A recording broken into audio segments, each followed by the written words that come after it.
বাংলাদেশের খবরে নজর রাখতে হবে, তার কারণ বাংলাদেশে আরও একবার হিন্দু আক্রান্ত, সংখ্যালঘু আক্রান্ত।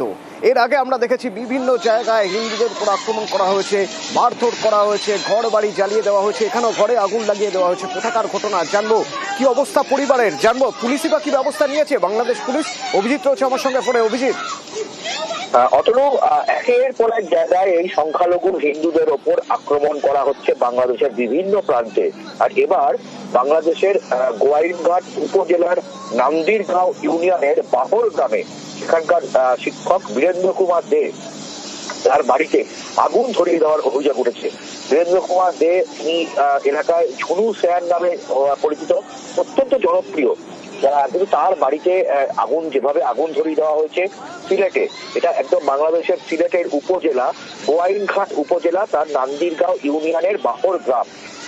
সিলেট থেকে শুরু করে রাজশাহী থেকে শুরু করে একের পর প্রত্যেকটা জায়গাতেই যেভাবে হিন্দুদের ওপর আক্রমণ হচ্ছে, আক্রান্ত ঘটনা ঘটছে, তা সত্যিই উদ্বিগ্নের বিষয় বলে মনে করছেন তথ্যবিজ্ঞ মহল। এবং এবার আক্রান্ত হচ্ছেন ঝুনু স্যার, যিনি যার নাম হচ্ছে বীরেন্দ্র কুমার দে।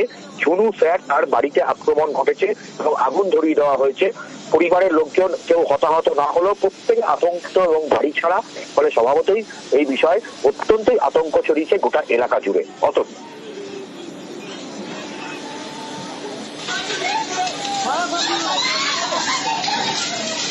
বাংলাদেশে ফের আক্রান্ত সংখ্যালঘু হিন্দু নাগরিক, হিন্দু শিক্ষক বীরেন্দ্র কুমার দে।